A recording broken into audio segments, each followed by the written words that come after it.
everyone in business or entrepreneurship wants the fruit, right? You want the money, you want the success, you want the recognition, you want the significance, you want to feel like you matter, you want to be respected. So we all want the fruit.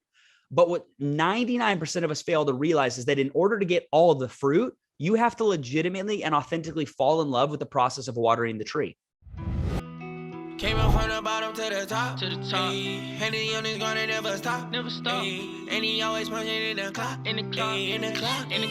So a little bit about myself. I'm originally from Seattle, Washington. I live in Florida now with my fiance. But I originally got a Division I athletic scholarship to the University of Hawaii. And you're talking about Bob Proctor. So I'll kind of give you guys a little story on this, since we're all on here. But when I was going to school at university, I had a small scholarship for sports, but I realized probably within my sophomore year that some things weren't adding up. Basically, A plus B equaled 50, meaning I realized that I was getting a lot of student loan debt. And I had, for myself, originally went to the university because I just wanted to be financially independent. I personally didn't plan on being a doctor. I wasn't going to be a lawyer. I wasn't going to be an engineer. I didn't go for a specific trade that I wanted to develop and work on and harness my skill set. I was going because all of my peers were going.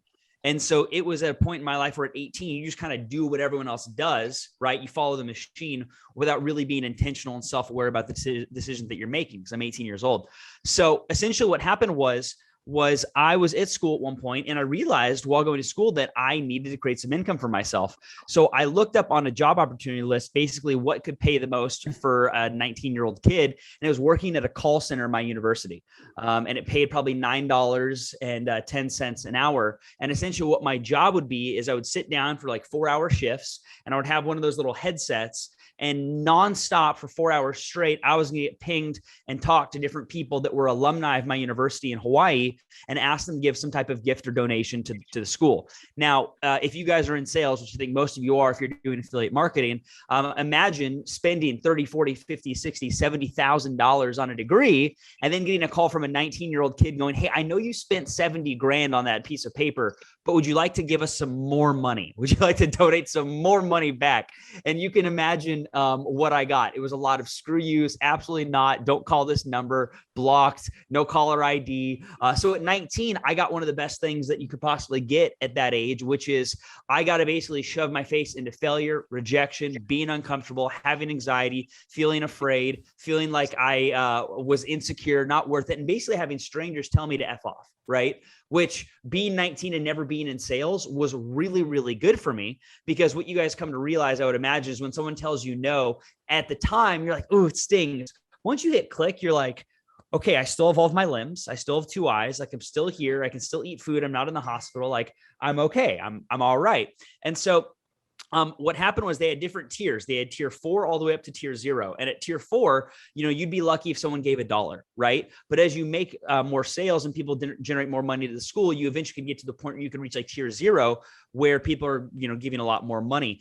So what happened is I just started really practicing listening, using cadence, my tone, my enunciations, asking questions, learning about the people, and not taking so much time to just be building rapport. But again, it was cold calls, but be able to build that connection through just your voice without even the words that are being said, and then be able to drive those people into some type of action to give some money to the school. And what happened was within about 6 months, I raised more money for the university than anyone else ever had in the history of the university. There's people there that were working on their master's and their doctorate that had been doing that job for 7 years. And I was 19 as a sophomore, and I had raised more money for them. So I got to like tier 0, where people are giving $2,000 on a phone call with me, and I'm taking all their information down, their credit card info, but it's all going to the university, right? And I'm still making $9.10. So I start adding some of the things together. I go, I've made the university quite a bit of money, and I'm making like $30 a shift, $40 a shift. This doesn't make sense. So I go into work one day. Remember, I'm at University of Hawaii. So like, this is supposed to be like the funnest time in the world, right? My friends are going to the beach, they're surfing, they're hiking. We're in Hawaii for school, and I'm in a cubicle, right? At 19 years old, because I want to pay down my student loan debt. So I go into my boss and I say, hey, to be transparent with you, I feel like I've delivered a lot of, value from a performance standpoint. And I feel like it's worth me getting paid a little bit more for the work that I've done, the money that I've brought in. And he sits me down and he says, look, I'll tell you what. He says, we'll make a deal. He says, if you work as hard as you've ever worked over the next month, at the end of this month, we'll come back, we'll have a conversation in this room, and we'll talk about the future. And again, I'm like, all right, cool. So what do? I go into like beast mode. Like I am hustling nonstop. I'm taking extra shifts, and I feel like I'm working a full-time job while going to school. My friend's like, hey, let's go out, let's party. I'm like, no, I got to go into work from like 7 to 9:30 and do these calls at this call center. So a full month goes in, I raised like $20,000 for the university in like a month or something. And as I'm leaving, he taps my shoulder and says, come to my office. So I go into his office. I sit down. Remember, I'm 19 years old, and he gives me an envelope. I just happen to have this on my desk. This isn't the envelope, but he gives me an envelope, and he just says, you earn this. And every night after I finished, I would always longboard back to my apartment with my buddies. I was living in an apartment with like 5 other guys, and the apartment was like 1,000 square feet. Like it was hilarious. Like it essentially was just a hallway with rooms and then a tiny, like thin kitchen hallway where we all like just basically brunched in. But I remember riding my longboard back, and in my mind, I was thinking of all the things I was gonna be able to do with this money. Oh, I'm gonna be able to fly home to Seattle and see my family because flights are expensive, and I've been missing holidays. I'm gonna be able to spend more time actually having fun at school, not be worried about all the money I owe. I'm gonna pay some of my student loans down. So I'll never forget, I get into my apartment at 19, and I sit down on my bed and I open the envelope, and I got my raise from $9.10 to $9.70. And as soon as that happened, when we hear about that right now, like you can laugh, right? It's like, oh, dang. But when you're 19, it was the first time in my life I had what's called a turning point. I think we all have turning points in our lives at different times. This was my turning point. And the turning point was the realization that life was not going to work itself out for me. Because from before that, 19 years of life experience, I legitimately thought that life was just going to work itself out. It was just going to work itself out in one way or another. And I realized at that point, you're going to have to figure something out, because there's no way you're going to spend your life doing that for $9.70, but you're also going to need to figure out something. And if you don't, you're going to be screwed. And so I was really depressed, way too depressed for a 19-year-old. And the reason why is because I had no hopefulness for the future, right? Our future is everything because it's undetermined. And if you have no vision for your life or what's going to happen, no movie of what your life is going to be, it doesn't matter whether you're 10 or whether you're 70, it's a very bleak point. It's a very bleak vision to not have. So I'm sitting there and I was just upset. So about 4 months later, a buddy of mine told me about a nutrition company. And at the time it was affiliate marketing. I didn't know anything about affiliate marketing. I was like, okay, I don't know what this is, yada, yada. But eventually I meet a guy that was making like $3,000 a month, and I was 19 and he was 23. And I didn't care about the $3,000 a month. To me, that was like a crazy amount of money. But what I cared more about was how he was earning it. And I learned that he didn't clock in, he didn't clock out, and he was making it essentially from his phone. And he's earning income directly from his phone. And that boggled my mind, because I had never seen anyone be able to make any type of money on their own time. So I thought, this is insane. I've never seen anything like this before. So it was in May when I just turned 20, and I went home over the summer for summer break in Washington. And I just got involved in this business, this nutritional company. I knew nothing about it. I said, I'm just going to go for it. So over the summer, I basically started getting some friends from my high school involved. Like 10 people got involved, and like all 8 of them quit, but 2 led to someone else who led to someone else. And we started building a little team in Oregon. So I drove down to Oregon and I just started building this affiliate business. And within about 3 months, by the time I went back to Hawaii for my junior year, I was making like $1,000 a month, but it was on my own time, which was like a crazy big deal to me, right? It was like how I did that, I didn't even fully understand, but I felt like I have something here that I can water and grow. And I have something here that I could pour into.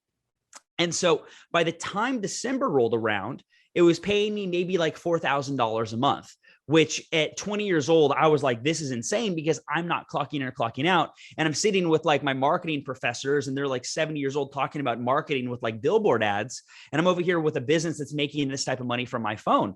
And so I called my mom and I called my dad, and I said, what do you think about me taking a semester off, doing this business full time? And in that semester, by the time summer rolls around, if it doesn't work, I'll go back to college in Hawaii. If it does work, why would I need to go back? And fortunately, I have parents where my mom, she's very like, oh, be safe. I don't know. You should just get a job and do what fits in. Cause her risk assessment is like an insurance agent, like no risk. My dad's ran 7 dental clinics for underprivileged children for the last 40 years in the state of California. And they've treated more kids that are underprivileged and don't have proper health insurance than any other practices in the entire state of California. Over 1 million kids have been treated through his clinics. So he's all about wanting to help people and create entrepreneurship and businesses. My dad said, effing go for it, dude. Go for it. You're 20 years old. Who knows what's going to happen? So our main team was in Oregon, and it was in Eugene, Oregon, University of Oregon, this little campus. So I'll never forget, I basically sold everything I had in Hawaii. I dropped out. I basically took all the leftover stuff I had, packed it, shipped it in a car back to Washington. And I'll never forget, I was driving from Washington down to Oregon at like 9 p.m. and it was storming rain out. My buddies, we all just got a house to rent in Eugene. My other buddies that were at the University of Oregon, they dropped out as well. So I drove this 5-hour drive to Eugene, Oregon. I'd never been there my entire life. And I pulled up to the house and they hadn't got there yet. They were in Portland where they live with their family, just on break. And this is, we'll get to the university in like a day. So I pull up to this house. It's pouring down rain. There's thunderstorms. And I get in this creaky old house. There's no furniture at all. And I'm sitting in a town I've never been in a house that looks like it's about to break down with no furniture by myself in a city I've never been. And I just left 3 years of university. I got admitted to the business school early. I left sunny Hawaii to build this business full time. And I'm by myself. And I literally just thought, what the hell am I doing? Like, this has got to be the dumbest decision I've ever made in my life. And I freaked out. But within a day, they came in and we basically used this house to create this culture of excellence, where essentially we built this little mastermind where from morning to night, we said our goal is to be able to wake up in the morning. This is like 2014, is to wake up and our phones have so many notifications when we wake up. We're having to just scroll through notifications on our phones, meaning people in our business reaching out, needing calls, needing trainings, needing meetups. So we stayed as busy as possible doing money-making activities. And then at night, we'd listen to some personal development. We'd read books that help develop our mind and help us grow. But we fell in love with the process, okay? And this whole mentality of what happened was, I teach this, is that everyone in business or entrepreneurship wants the fruit, right? You want the money, you want the success, you want the recognition, you want the significance, you want to feel like you matter, you want to be respected. So we all want the fruit. But what 99% of us fail to realize is that in order to get all of the fruit, you have to legitimately and authentically fall in love with the process of watering the tree. If you cannot fall in love with the process of watering the tree, you will never bear any fruit. And so what happened was, is I just started falling in love with watering the tree. And I fell in love with the process of seeing little steps of growth and movement day by day and step by step. And what happened was by the time March rolled around, I'd never done an event for this company publicly, like through the company's events. I was always building on my computer and on Skype and just doing my thing. But my income from May, when I was earning $9.70 an hour at the call center, I went from $9.70 an hour to making about $35,000 a month in residual income at 20 years old. And at that time, it was a massive shift in everything. And in April, I got a call from the CEO of the company, and he said, hey, we want you to come speak at our event in Vegas. We're running a convention, and we want you to give a keynote for about I think 30 minutes, I believe, because no one in the history of this company over the last 9 years has done what you've done, which is go from joining the company to hitting the rank that pays like $300 something $1,000 a year in 10 months. Most people, it takes them 5-6 years and they're 40 years old. So everyone is wondering, who the hell are you? And I am, for myself, was like, I don't know how I did it, but it happened. So I go, okay, well, how many people are there? He goes, there's gonna be 20,000 people at the event. And I'm like, okay, well, that's a lot of people. The most people I've ever spoken to before that was about 20, but I guess we can add a couple zeros. But I guess I'll just figure it out. So I go to this convention. My team goes as well. The first night, they all go out to clubs to party in Vegas, and I'm in the hotel room because I'm not 21. I can't legally drink, right? I don't have like a fake ID or anything. So everyone's out partying and I'm just in the hotel. I'm like, all right, well, I can't drink or anything. So everyone go do their thing. And the next day, I had to give this talk, and I'll never forget this. I had a 30-minute segment, and the pivotal point that I was supposed to talk about was how I was able to do what I did in the last 10 months, right? Basically your story. And I had done some content online telling my story and selling my story to people. And right before I went on stage, I was thinking about what I want to do on stage. I said, I don't want to get up there and just talk about me and talk about my story. I don't want to just sit there and do this whole repetitive thing where I just talk about all the things I've done.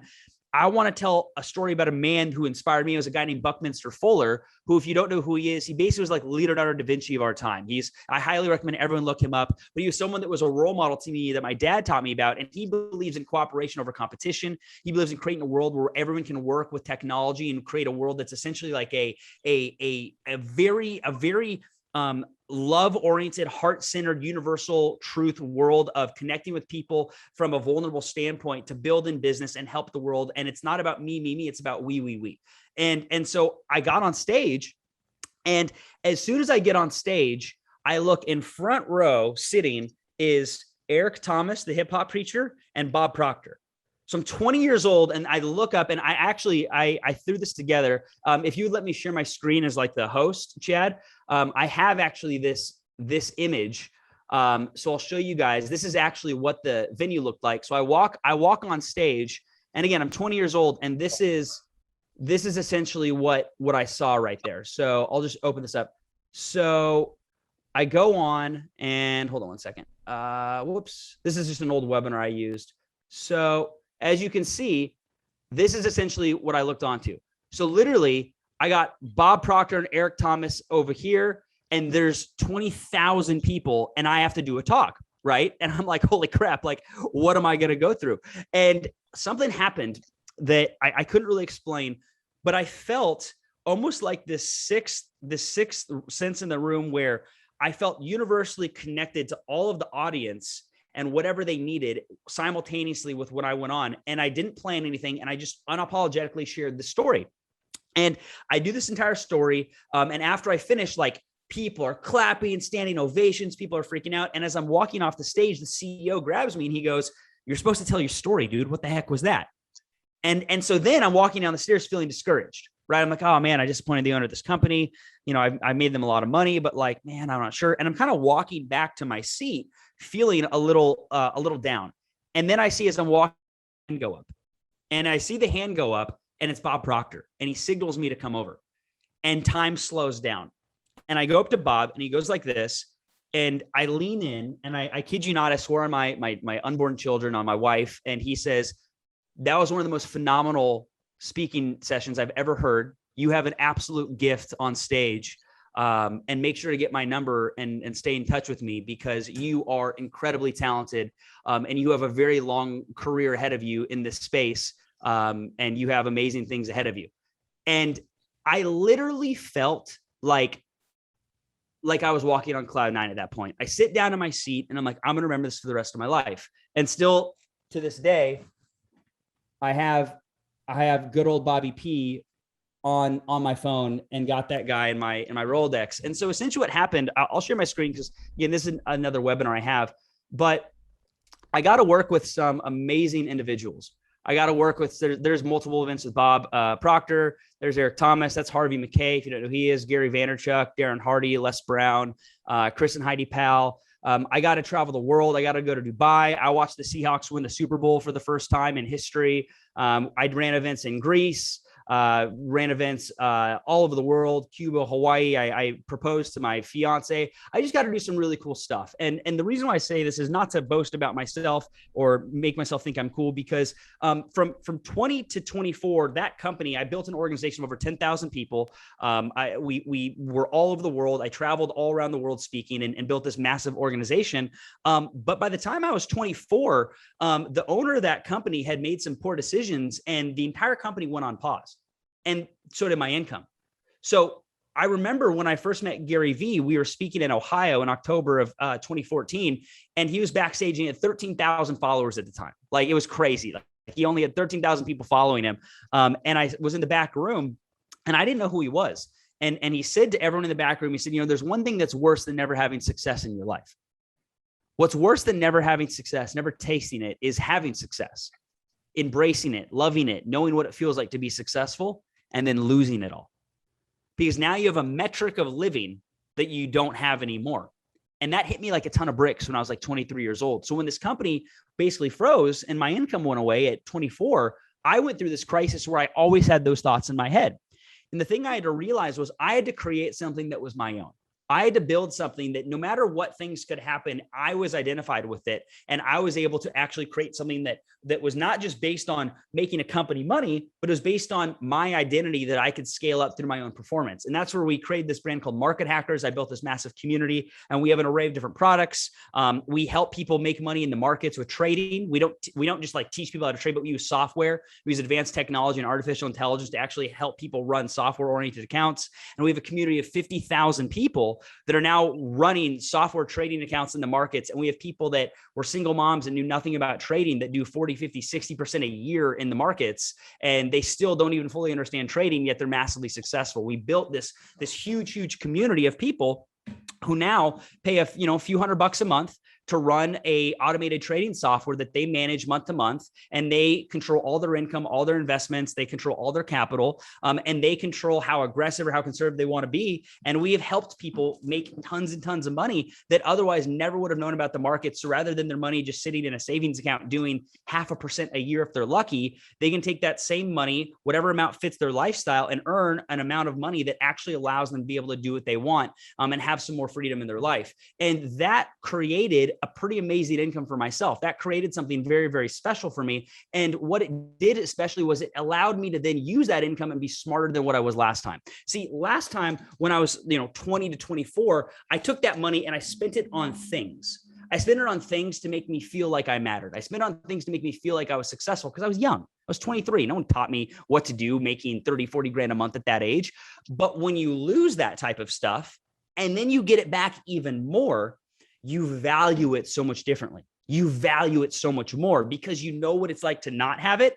And you have a metric of what it's like not being there. And you also have a metric of what it's like to have. So when you go past it, you go, holy smokes, I want to be able to keep this and grow it and invest it. And that's what I did. I put my focus on living below my means, not needing to be the one that's trying to flash a Lamborghini or a nice watch or a car, or any of that. I said, I'm going to be a steward of my capital and my money, and I'm going to let it work for me and create a financial thermostat that I can meet every single month. And what that's allowed me to do is, be able to marry the love of my life. We're getting married in Bora Bora in April. We have a honeymoon in Tanzania later in the summer. It's been my best friend for 6 years. We have a beautiful home in Orlando. We got 2 awesome cats, and I found inner peace in this. And now I have an online business that does millions and millions of dollars. But the thing is that none of that really matters. What really matters is the growth that had to happen from eating absolute shit, everyone.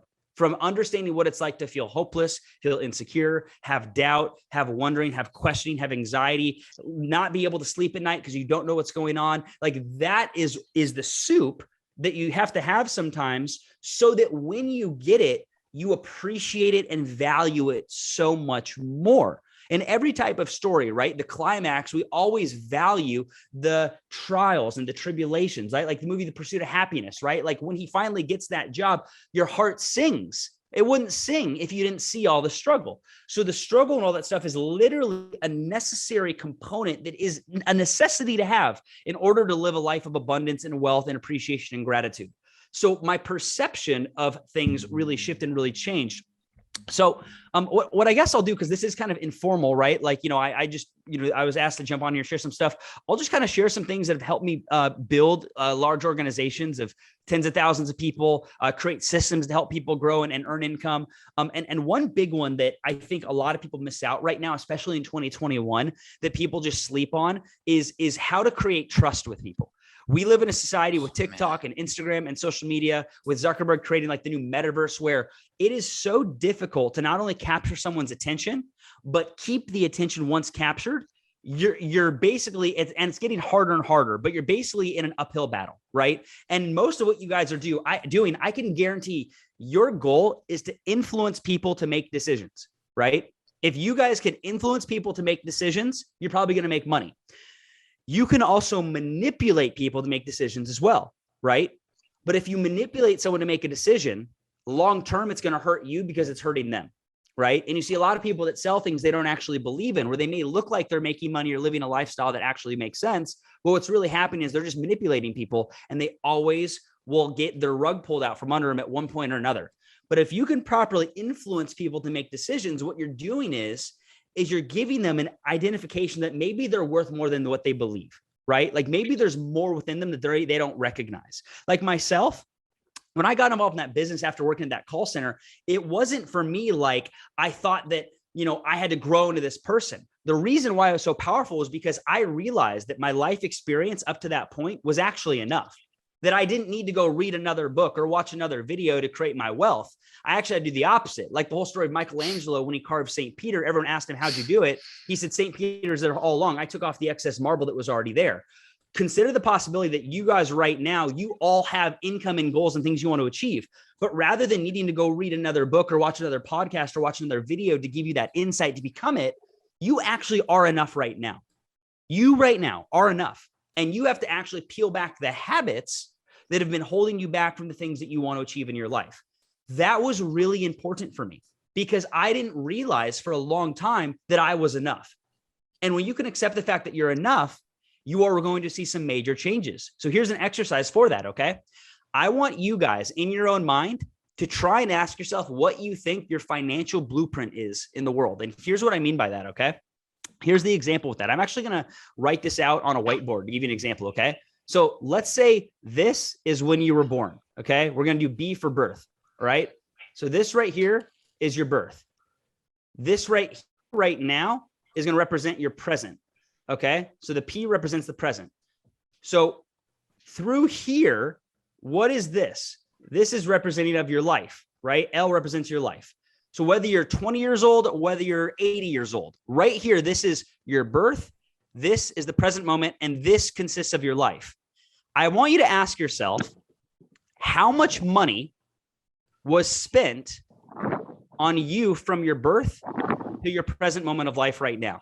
Your family paying for diapers for you to get your change, all the food you've eaten, all the drinks that you've had, all the traveling that you've done, all the different things you've experienced. What right now do you think, you don't need to write out the number, but in your mind, guess, is how much money has been spent on the quality of life that you're currently living? Now, everyone's number is going to be completely different, right? Maybe you grew up in an area where you paid much less rent because it was not a nice area, right? Maybe that number is going to be lower than someone that grew up in a really wealthy and opulent area, right? But all of us can think of a number, the amount of money that was spent to create the quality life that you currently have from birth till now. Now, I want you to do the best you can to think of whatever that number is, okay? Once you think you have that number in your head, okay, just give me like a raised hand if you think you have a rough number. Now, it doesn't need to be right, but just think of like a random number that you think can essentially be that. Now, let me see some hands. If you have just a random arbitrary number in your mind, doesn't have to be perfect. Okay, cool. Okay. Whatever that number is, I want you to imagine every single Friday, that number, that amount of money going into your bank account. And then the next Friday it goes in your bank account. And then the next Friday it goes in your bank account. And then the next Friday it goes in your bank account. And then that next Friday it goes in your bank account. But the Friday after that, guess what happens? It goes in your bank account. But after that Friday, it also goes in your bank account. And then after that next Friday, yep, it goes in your bank account. Conceptually, it is very difficult for us to imagine what that is even like, right? Because one of those checks is the entire quality life that we've built right now in this world. But the truth of the matter is there's no reason any of you can change your circumstance so that that number goes into your bank account every single Friday, every single week. But that's where it requires your thinking to shift. Because if that exercise intimidated you, right? If that exercise freaked you out and like, holy crap, like, I don't even know how that could be possible. You're right. It's not possible. But if you get excited about that and it makes you go, whoa, like that is a really cool concept. I think this is how I organize the money. Here's how I invest. Here's how I do stuff. You're moving out in the direction of actively walking through a reality that you can then conceptualize and live in and be your new reality, your new universe, because you're the master of your own universe, right? You command that universe. So one thing that's helped me do that personally is realizing that trust is one of the most important things you can have in business with people you work with, right? We are our relationships in business. That's what we are, our friendships, the people that we fostered and cultivated relationships with. That is what we are. And without those relationships, we're nothing. And those relationships do not matter without trust. But guess what the hardest thing to build right now in society is? It's trust. Trust is absolutely difficult to build in 2021 because, like I said, we have a shorter and shorter attention span, not every year, every single month. right? Think of how your attention spans have changed from the last 5 years when you first got an iPhone or an Android to now where you have TikTok and Instagram and social media and Reels. Our attention spans are getting shorter and shorter and shorter. Our need for dopamine, our need for serotonin is getting more and more and more addicting. So with that comes in equally, right, a less trustworthy ambiance, a less trustworthy environment. In my life, what I realized was the fastest way to create trust with people and to hack that trust building process and do it quicker than anyone else is to be 100% vulnerable with your own flaws and mistakes, is to openly and unapologetically embrace your vulnerabilities. I could have told you guys after that first business that it was sunshine and rainbows. No, I did good in a business from 2024. And then at 24 and a half, it crashed and I was depressed and lost all this money and I was in debt and I was sleeping on my buddy's couch. Like literally, guys, look, this is no BS. Check this out, guys. Watch this. So you see these photos, right? See this photo of me in the middle, 20,000 people. This is in 2014. This is in 2016. $75,000 in debt, sleeping on my buddy's couch. So I went from on stage speaking to some of the most influential people in the world, making hundreds and hundreds of thousands of dollars to on my buddy's couch. But then I went from that back, if you look at these other photos, speaking all around the world and earning now well over 7 figures in commissions in this space. But I have no problem telling you what it was like going to bed at night, crying in my sleep on my buddy's couch, thinking back to times I was on stage, identifying with myself as a failure because I felt like any other person with half a brain would be able to take the money they made and what I did and be able to create some type of independence for themselves and having that insecurities and that fear and that doubt. And here's the crazy thing about this, guys. When I tell you about my insecurities and the mental health issues I had to go through and the anxiety I faced through that process, doesn't it make you guys feel more connected to me? Right? Doesn't it open up this heart-centered connection where you guys can go, wow, this guy's not just talking about how awesome he is. He's openly talking about things in his life that could scare other people about his vulnerabilities and his insecurities, right? I remember those nights where I woke up in the morning and I didn't want to get out of bed because I was so depressed and I had no idea how I was going to make money. I know those times. The reason why I don't mind sharing that with you is because that's the fastest way we can create trust with one another. Because by me sharing my vulnerabilities and unapologetically sharing the mistakes that I've made, what's happening is it's liberating all of you to do the same with other people in your life. And you see actually the courage that is required to share those vulnerabilities. And people see that and go, wow, that actually is influencing me to make better decisions in my life. So I'm actually influencing you guys to do the same. And you see the courage that I have to open up and be vulnerable with people that I don't know, that I've never met before, because I'm so confident in who I am as a person that I don't need to put up a wall to make it seem like my life is a one perfect highlight reel. Because what that will do, it'll make everyone think that the image of me is cool, but know that no one's life is that perfect. And then they'll never have any actual deep rooted connection to me, right? You can have 1,000 fans building something like that, but as soon as you ask them for $1, they're not going to give you a cent. Or you can have 100 people that know your heart, know your struggle, know what you've been through, and they'll have your back every single time. Now that transitions into this next point I have. Some of us may think that sounds good in theory, but that's really scary. It's really scary to open up, right? Because we all grew up differently, right? Maybe some of us grew up in a very abusive household, right? Maybe some of us grew up in a household where it was taught that if you talk about your feelings, right, and your emotions, that you're weak, that you're feminine, that you're complaining. So we build these habits as a child, right? These constructs in our minds where we think that sharing and opening is weak when it's actually the exact opposite, right? So here's an exercise as well, a truth in my life. And again, this is just my life. If it relates to you guys, take it, put it in your pocket, use it, share it. If not, be blessed. But here's what helped me accept that I could get on calls like this with 34 strangers and be unapologetically vulnerable to build connection. I realized that there's 3 levels of self-awareness in life. And I'm going to correlate this to high school, because high school is a great example for me, because high school is rough for me, guys. High school is rough.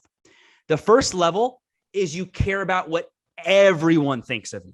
I remember freshman year of high school, I was so concerned with everyone's opinion of me. I had to make sure I had the right shoes. If I couldn't afford the right shoes, I had to figure out a way to get them. I had to make sure I was talking about the right people. I hung out at the right tables. I sat with the right people. I tried so hard to fit in and to get approval from strangers and care about everyone's opinion of me that I actually turned people off and was even made fun of for trying so hard. So that's the first level of awareness, being so conscious of other people's opinions of you that you're almost not even able to identify who you are, your natural essence, because you're spending your whole life worried and wondering about other people's opinions. Here's the next level. Here's level 2. There's 3 levels. Okay. Here's level 2. Level 2 is rejection. You don't care what anyone thinks, right? IDGAF. I don't give a you know what, right? I'm going to do me, YOLO. I'm going to live my life. I don't care about your opinions. I'm going to live how I want to live, right? But here's the thing about that. I call that peacocking, right? You see the people at school that maybe they start dressing like very goth, or maybe like their pants are sagging to their knees, or they're dressing in a certain way. They're trying so hard to act like they don't care what people think. They actually care so much more about what people think. They're putting on a front or an identity to act as if they don't care what people think, right? So we've all experienced that. The person that acts like, screw the patriarchy, I'm going to do me, I'm going to live my own way, but they try so hard, right, to act like they're going to do whatever they want. They don't care about people's opinions. They actually care even more about what people think, right? Because they're trying to identify with this symbol of the confident person that doesn't care, but deep down, they're a tiny little peanut, right? That's level 2, okay? Here's level 3, which will save your life. It'll save your life, guys. It literally will free you if you can embrace it. And I've actively made it a massive part of my life to embrace this level 3. The third level of awareness is you come to peace with the terms. You accept the fact that nobody is even thinking of you in the first place because they're too busy thinking about themselves and what everyone else is thinking of them. No one is spending hours and hours a day going, I wonder how much is in Darik's bank account. I wonder what type of shirt Darik wore today. I wonder how late he slept in today. No one's going, man, I wonder if Armin's going to shave his beard. I wonder if he's sleeping on a Tempur-Pedic or if he's sleeping on a random mattress, right? No one is spending their day just thinking about you. They're going to be like, hey, Armin, it was good seeing you yesterday. Oh, the Kardashians are on. Wow. Oh, did you see this cat video on Instagram? And their thoughts are off, right? We spend milliseconds on ideas. No one's thinking about you all day. No one is spending their entire day just thinking about what your decisions are, what you're doing, what moves you're making in your business, what person told you no, what person says, screw you, I'm not going to join your business. No one gives a fuck. Excuse my language. I know that's a big word. I just have to say it, guys, to emphasize it, because they're too busy focusing on their own lives.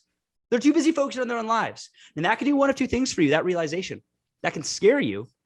Or if you're the type of people I think you are in this community, that can liberate you, right? That can liberate you, because that can make you realize it doesn't matter how many people tell me no in my affiliate marketing business. It literally doesn't matter.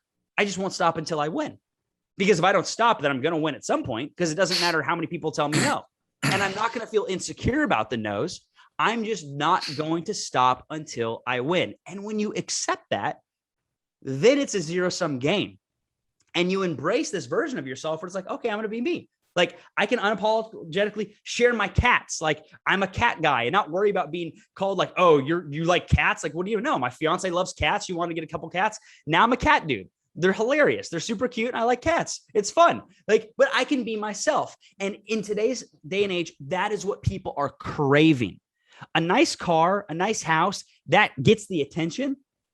But if you don't have substance and value, and you're not willing to get vulnerable and share your real, authentic story, then you're going to lose people. Because the cool thing about a story, right, is that everyone's story is different and everyone's story is theirs. And your story matters. And it's all about how you tell it. And if you can unapologetically share your story, where you're at right now, that's all you have to do. And it doesn't matter. It doesn't matter if you think your story is boring. Your story, which is just your life experiences from birth to the present moment, right? That's what your story is. Your story is you, your real, true Michelangelo self, right? No marble slab. That is what you have to lead with in everything you do. Because if you don't lead with that, you have nothing. You have nothing to touch on. You live your life in the avatar of other people's stories and other people's lives and other people's experiences. And that's not living. That's not what this life was meant to be, right? So if you like forget everything, my encouragement for you guys is to start feeling again. Like start feeling in your businesses, start having fun with the work you do, start becoming more vulnerable, more authentic, more open, more caring, more heart-centered, more loving. And don't worry if people make fun of you, if people tease you, if people look down on you, because when someone does that to someone else, all that is a sentence of, oh, look at you, you look like a fool. What they're really saying is, wow, what you're doing is really courageous. And I hate myself that I'm not able to have the same courage to do it as well. And because of that, I need to look for flaws in other people because I'm too scared to see the one face I see every morning. You don't want to live like that, right? You want to live a life of purpose and prosperity and passion and love and fall in love with the work you're doing. And here's another piece that is going to be very taboo for some of you guys. Some of you guys have been in a business for maybe 6 years, for 3 years, for 2 years. I don't know what it may be, but if you've been in a business and you're working away, you're grinding away at it. And I don't know if you guys all do the same thing, if you're all in different things, it doesn't matter, right? Maybe you're all in one mastermind, but you all have different things. If you are actively working towards something, okay, and you feel like you are putting in consistent effort in that task and day out, you are not seeing, it's not about hitting the goal, not about hitting the goal. You're not even seeing steps in the right direction, and you are radically changing your pitch, your process every single time, and you're not seeing steps in the direction, do not be afraid to click the restart button and try something completely different. Do not be afraid to do that in your life. It does not matter if you're 19 or 90. And the reason why is because every successful experience, endeavor, every successful thing that happens, there's universal laws that are backed by those successes. In any industry, there's universal laws, right? A big universal law is when people love the thing they're doing so much and working towards the thing so much, they spend all this time working on the thing without any care on the exact result that'll get created from it or any expectation on the result. Think about that for a second. Like if you love working out and you just genuinely love working out, and you don't think about, I got to work out so I lose weight. I got to work out so I lose weight. I got to work out so I lose weight. But you love working out. If you love working out without any expectation on the result, you're going to by default getting better shape than the person that works out with the expectation that they need to lose weight. Why? Because when you're working towards something and you are thinking of the end result, you are in the energetic expression of wanting. And when you quote unquote are wanting something, what that is a series of lack because you don't have it. So it's a negative energetic expression, right? The act of wanting something you do not have is a negative energetic expression, which creates scarcity, which creates other negative energies that domino effect on each other. And then you lay in bed at night feeling worried or sad. And you're like, why do I even feel this way? Because earlier in the day, you had this negative expression of wanting and feeling like there's something that hasn't happened yet, and you need to put a timestamp on when it needs to happen because you just decide it has to happen on this timestamp and it hasn't yet. And now you're playing this entire narrative in your head on why you're not enough. Why put that much work on yourself? Don't do that. Instead, fall in love, like I said earlier, watering the tree, fall in love with the process, going, I don't know how the heck the result's going to come in, but I know it's going to, and I'm so excited for it too. Don't know when, but I can't wait for it. See, in life, everyone wants to know the how things get done, right?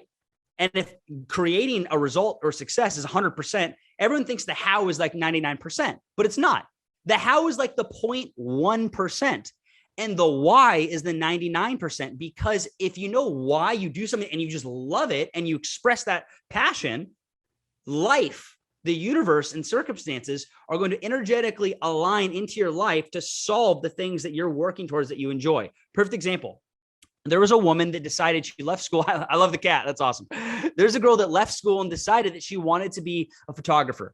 Her mission and her goal in life was to travel the world and take photos of some of the most amazing places in the world. She wanted to take awesome pictures of the pyramids. She wanted to take pictures of the Stonehenges. She wanted to take pictures of Machu Picchu. She wanted to take pictures of all these amazing landmarks all around the world. She had no money, no degree, no education, no plan. But the feeling, just the feeling, when she thought about that dream, lit her up with excitement and passion. Okay. So this is what she did. She went to an airline and she set up a meeting with someone that worked in management with the airline and said, hey, here is a list, or here is a collection of pictures that I've taken. See my work. I would like you to fly me around the world. You don't need to pay me. Just cover my room and make sure I have a meal. and let me take pictures for your guys' airline. And all the pictures that I take, you guys can use for your airline. She had no plan, right? But she was just excited. She was organically excited about doing that. Now, if she shared that plan to all of her peer group and all of her friends, what do you think they would tell her, right? That's stupid. That's not going to work, right? But you know what she did? She didn't. Why? Why would she invite other people's doubt into her excitement? Really think about that for a second. If you're working on something, like you have a plan, you're excited about it, don't invite other people's opinions into your plan or your idea. It's like having a glass of water and then asking other people to taint it with food coloring. Just don't invite their opinions in. Hold that excitement, that passion, and keep it to yourself because it's sacred. And the more doubt you invite in, the more people crap on it, poop on it, and now your opinion of it changed. So she didn't do that. So she sat down with the airline and she proposed that idea. You know what they did? Not only did they fly her all around the world to take pictures for their airline all around the world, they put her in the best hotels, gave her the best food, let her document the process, and paid her a six-figure salary. And then she kept working for the airlines. No plan, barely any experience, no money, no degree. How did that happen? She was excited about something, truly organically excited. And she walked into the excitement without any expectation of a certain result that need to happen in a certain way. Because as soon as you use the imaginative faculty to create a certain result in your mind of what needs to happen in a certain way, then you put emotion behind that result. And what you come to learn in life is if you want to make God laugh, you tell him your plans. Because things normally never happen the way you expect them to. But if you just get excited about the feeling without needing to wonder how it's going to happen, and just get excited about it, what will come to happen is good things will come out, whether it's what you originally fabricated or something completely different, right? So again, you know, like if you guys were to ask, like, did you plan this out? I have no notes, right? I've just been ranting to you guys this entire time. And the reason why I do that is because when I get on calls like this, I get tapped in and I just literally will connect with your faces, right? With your vibes, with your energy over Zoom. And I'll say whatever I feel like could be said to help you guys live live a better life and have my whole thing is just some type of increase, right? So last thing I'll say, and then I'll pass it back to you, Chad, and maybe I can get a little thing on my Instagram for you guys, like a little video clip, because I'd love to be able to post on my Instagram. But last thing I'll say is that I've in my life kind of realized that every single time you interact with a human being, you either leave them with an impression of increase or decrease. Right? So every time you interact with someone, they're either left with increase or decrease. You're really never interacting with someone on just like a middle ground. It's normally always increase or decrease, right? So you're at the grocery store and they ring you out. And after ringing you out, you're like, what? It's that much money? Oh, what? That's bullshit. And you pay and leave. That's an impression of decrease on that cash register's life, right?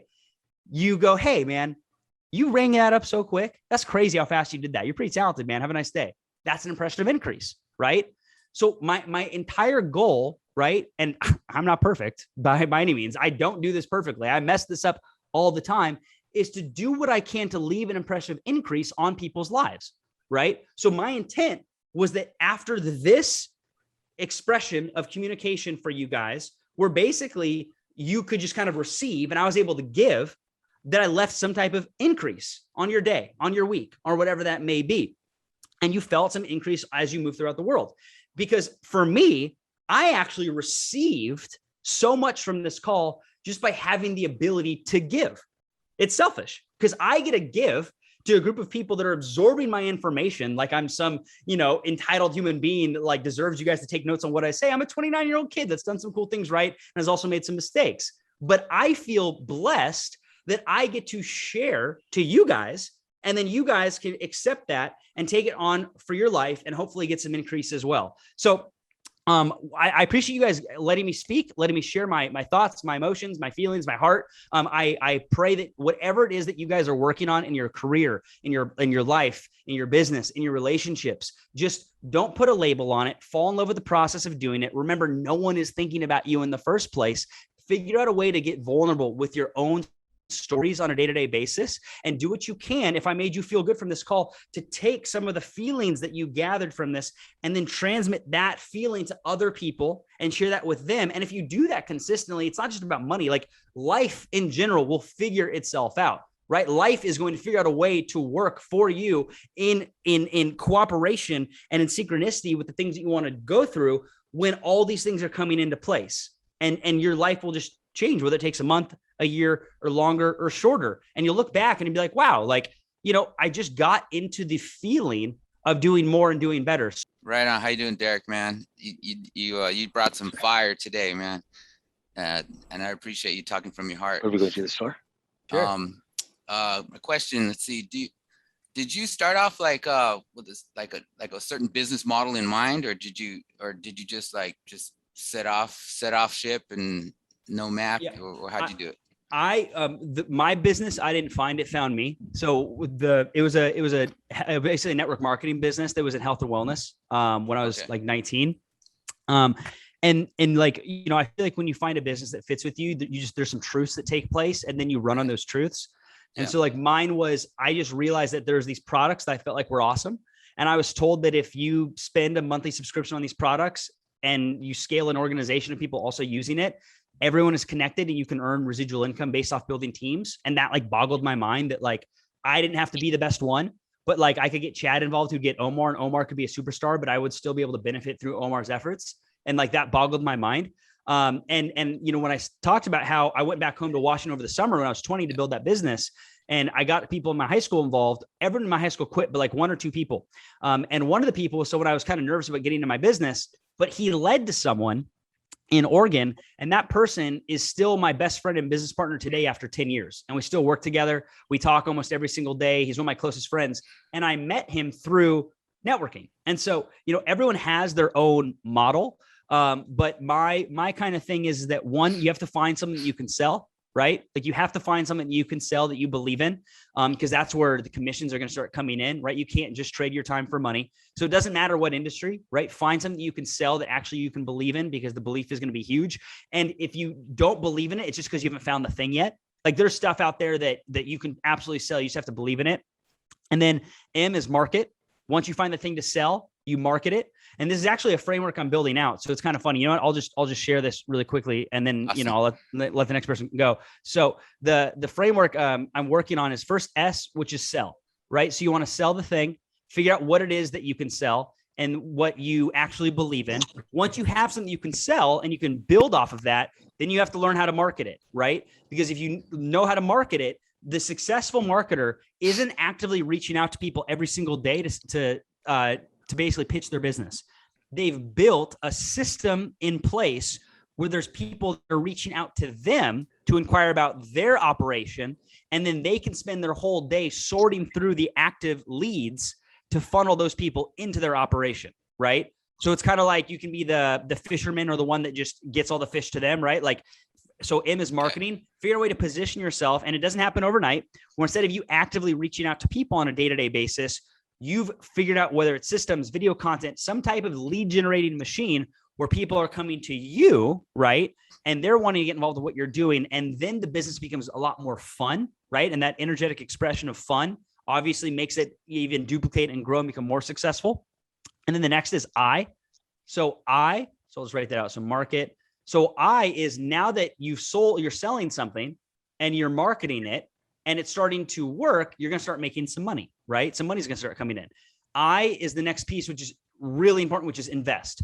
Figure out how to take the money that is now coming into your business because you figured a way to successfully market and invest that money so that your goal is, if you make, let's say, $3,000 a month by selling products that are being marketed in your business, your goal is to take the $3,000 every month and properly invest it into avenues where you're now making an additional $3,000 just from the investments. So that if for some reason there was ever an emergency in your life and you couldn't sell and market the service or the product, you're earning the same, equal, or greater than income just from the investment. Okay. And then that folds into the next piece where once you're able to successfully do that, you've created leverage, right? That's L. So once you're able to do that, now you have leverage for yourself. And this is where you can now, as you build this money-making machine, this investment machine, you can start creating credit, right? You can start building your credit. You can start learning how to use money from the bank, start using other people's money, OPM, essentially, to rely on creating more income and more wealth and pouring into that pot even more. And then the last piece is, once you've been able to do that successfully, is empower others. right, is spend your time now trying to water other people's trees so they can get fruit. Like me doing a call like this, putting time in to empower other people. When you do that, you see the acronym, what comes into place, you're going to smile a lot more in your life, right? When you learn to sell, market, invest, leverage, and empower other people, you'll start to smile a lot more in your life. So this is a framework that I'm working on right now. But this, in my opinion, in my life, this framework can be applied to any business model, right? And it's just figuring out what business fits for you. Mine was network marketing, affiliate marketing, direct selling. And for you, maybe something else. Yeah, awesome. I'm gonna take that and put it into my coaching program instantly. Do it. That's awesome. I love it.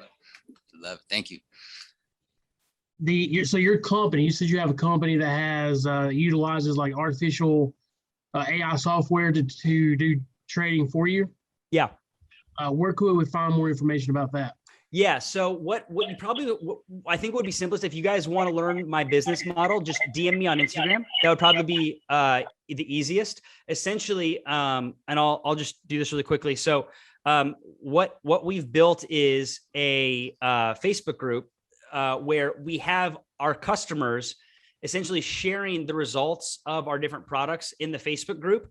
And what we do to share it is we have them share what's called a MyFX book. And essentially what that is it's like the Carfax of trading. So it can't be tampered with. It can't be changed. It can't be adjusted. It's just the pure results of someone's trading experience. And so this is the Facebook group. We can add you into it, but it's basically a community of people that are sharing their results and their profits with our different products that we have. And it can be custom to their experience. They can run on a demo account. So it's test money. And then you have what's called a MyFX book, like that person, right? This person just shared their link. So you can see all these different accounts, like this account from October 26th of 2020 to now has done 156% in that time period. And then you can see, in 2020, what it did, in 2021, what it did. And you can see this is like numbers don't lie. Like this is there's a verified expression of what the account's done. So we have tons of people in our community that just share the results of the products, right? And then that is what builds the affiliate business. And the affiliate business is very lucrative. I have people in my business that make $25,000 a month, $50,000 a month, things like that. But about 90% of the people in my business are actually just customers. They just pay $100, $120 a month, use the softwares, enjoy them. And then we have another like maybe 15 to 10% that actually build a residual income that pays every Friday morning on just, getting other people using these products too. But you don't need any experience with trading or anything like that. All right. And you said to get more information about all that, just to shoot you a DM on Instagram. Yeah, shoot me a DM. And what I'll do is, so I override the whole company, right? So I will put you in a group chat with someone. Basically, I have like my core top like 10 leaders that all make six figures, some multiple six figures. And they're like are my right-hand people. So I put you in a group chat with one of them and they basically get you on a Zoom, answer all your questions, show you the products, walk you through the entire thing, get you onboarded, get you plugged in. They basically do everything for you. And you get off them or they answer their questions and you go, hey, it's not for me. They go, hey, no worries. Either way. All right, sweet. Yeah. Thank you very much, man. You're obviously a very gifted speaker. So I would have loved to ask you a couple of questions about your speaking, but I'm thinking we're out of time. Well, I'll say this with the speaking thing. So my dad, he ran a nonprofit my whole life. So, growing up, I would see my dad run seminars over the weekends. And, like as a little kid, my dad wasn't really playing football, but he would talk at events. And so I'd see that. But I didn't speak. Like I never was like a speaker or anything like that. When I was 20 in that business, I just had to start getting myself in front of rooms and talking. And so I just started doing that more than other people. And then the same way you do that in a live event format, I would do that on calls like this. But a lot of like quote unquote speaking is not always the words that you use. It's the way you say things. Right. And a lot of that comes with knowingness of self. I know that sounds kind of crazy, but like when you can really identify like your story and your life and what you've gone through and your experiences and then own those elements of your life, then you're really at a point where like you feel just confident and easy to just get in front of people because you're so confident, like who you are as a person. No other person is going to be able to change how you operate. And that's a lot of the reasons why people like are quote unquote scared of speaking, because they in their mind think that when they're speaking, the people listening are the ones in control. they're not in control, right? You're the one that has captured the attention of the people ready to listen. You're the one that's in control. And if you just don't care and accept the fact that like they're not in control of you and who you are, it gets easier to just express yourself. Okay. Man, thank you so much, dude. Freaking tons of golden fire today. I loved every minute of it. I'm glad, man. I didn't feel like you didn't feel like we were on here for an hour listening to you talk, man. It flew by. I appreciate it, man. Thank Agreed. you. Yeah, awesome. Well, look, Darik, thank you very, very much for coming along, mate. You have, Thank you, Darik. Thank you, man. Appreciate it. You rock, man. Yeah, it was a pleasure, guys. Thank you for being so attentive. I appreciate it.